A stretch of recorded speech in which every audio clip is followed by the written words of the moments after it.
Good afternoon, Bluebeamers. My name is Troy DeGroot with U Chapter 2, and I'm excited to partner with the team at Brighter Graphics to deliver world-class Bluebeam training and customization services so you can get the most out of your Bluebeam investment. I'll cover how to show and hide tools you may not even know exist, and then some tips on how to use them as well. So let's jump into Bluebeam here.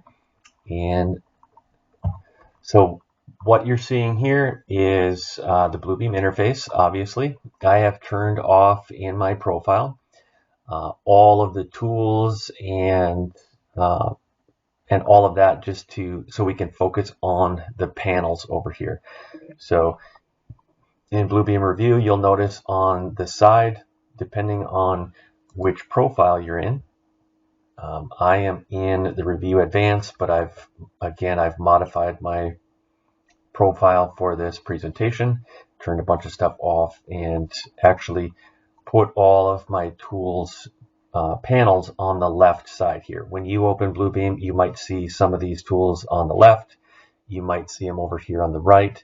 Some of them you'll even see across the bottom. So for now, I stacked them all here. We're going to go through each one and show you what they're for, what they do. And you can see here all the ones with the blue highlighted in blue. That means that they're turned on. So you can turn those on. If there's any of these that you don't use, you can also right click and just click on hide, and it will turn that one off. Let's dive in and show you what these are all about.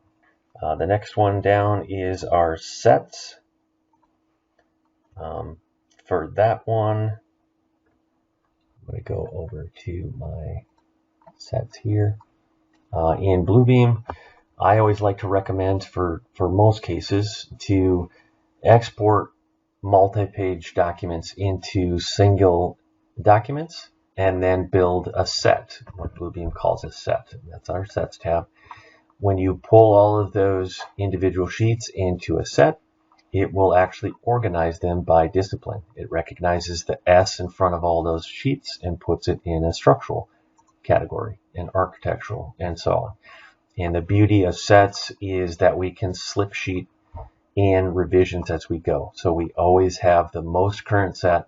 The most current of every sheet is always going to be on top. You can see that here. Click on that. If I click on the little arrow, you can see the one behind it that was superseded.